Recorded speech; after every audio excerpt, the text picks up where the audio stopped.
तर अनेक तक्रारी मालेगाव शहरवासियांच्या आहे।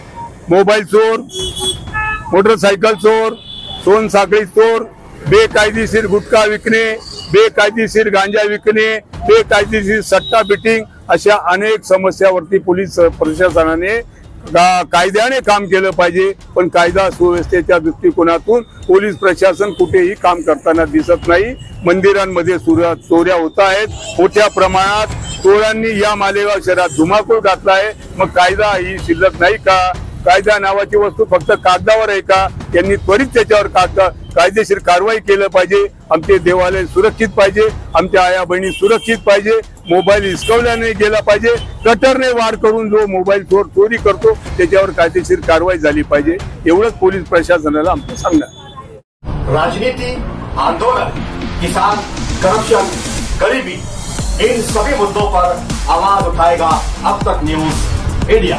सत्ता के आगे जब भी सवाल कमजोर पड़ने लग जाए तो सवाल उठाने पड़ते हैं। बोल के लफ्ज आजाद है तेरे, बोल के सच जिंदा है अब तक। आरोग्याच्या दृष्टिकोनातून जल प्रदूषण थांबलंच पाहिजे। बेकायदेशीर कत्तलीचं पाणी बंद झालंच पाहिजे। भुईकोट किल्ल्याचे विद्रुपीकरण थांबलंच पाहिजे। बेमुदत उपोषणासाठी आंदोलनाला सुरुवात केलेली आहे।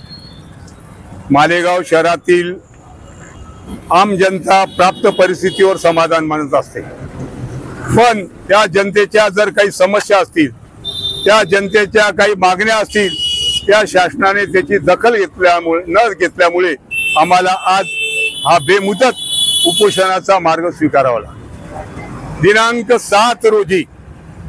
7/5 रोजी बकरी ईद सणानिमित्त लाखो लिटर रक्त मिश्रित पाणी मोसम नदीमध्ये सोडण्यात आलं।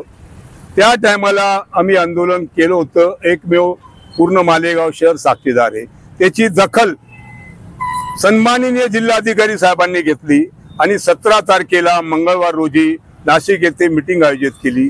त्या मीटिंग मध्ये जिल्हाधिकारी साहेबांनी सांगितलं की यांच्या समस्या जटिल आहेत आणि त्या तुम्ही का मार्गी लावत नाही, वेळोवेळी यांना आंदोलन करावं लागतं, तुम्ही याच्यावरती खुलासा करावा। त्या टायमाला आयुक्तांनी सांगितलं साहेब आम्ही काय हरकत नाही, यांच्या समस्या 15 ते 20 दिवसात मार्गी लावून टाकतो। एवढं बोलल्यानंतर तिथे न थांबता परत यांना प्रश्न विचारला अभियंताला का तुम्ही अभियंता आहात, किती दिवसापासून कार्यरत आहात, तुम्हाला फक्त टक्केवारीमध्ये इंटरेस्ट आहे का, शहरातले इतर कामं करण्यात इंटरेस्ट नाही का? असं सज्जड शब्दात यांना खरसवलं आणि जिल्हाधिकारी साहेबांनी बोलल्यानंतर सुद्धा यांच्यावरती कुठलाही परिणाम झाला नाही। आमच्या आयुक्त साहेबांची प्रतिक्रिया त्याच्यावर अशी आहे का फक्त बोलले बाकी काय केलं म्हणे। तर त्या टायमाला जिल्हाधिकारी साहेबांनी सांगितलं होतं का प्रांत साहेबांनी 15 दिवसात अहवाल पाठवता आणि यांच्यावरती रीतसर आम्ही कारवाई करू। अद्यापर्यंत जिल्हाधिकारी साहेबांनी कुठल्याही प्रकारची कारवाई केली नाही। म्हणून मालेगाव शहरात महानगरपालिकेच्या विविध समस्या आहेत। रक्त मिश्रित पाणी, भुईकोट किल्ल्याचे विद्रुपीकरण, मोकाट जनावर, आजपर्यंत पार्किंग नाही, तसेच आजपर्यंत साफसफाईचा जो मिजाज पाहिजे तो होत नाही। केमिकल युक्त पाणी नदीमध्ये येतं, रक्त मिश्रित पाणी येतं, या समस्या कायम आहेत। त्याच्यासाठी आम्ही आहोत।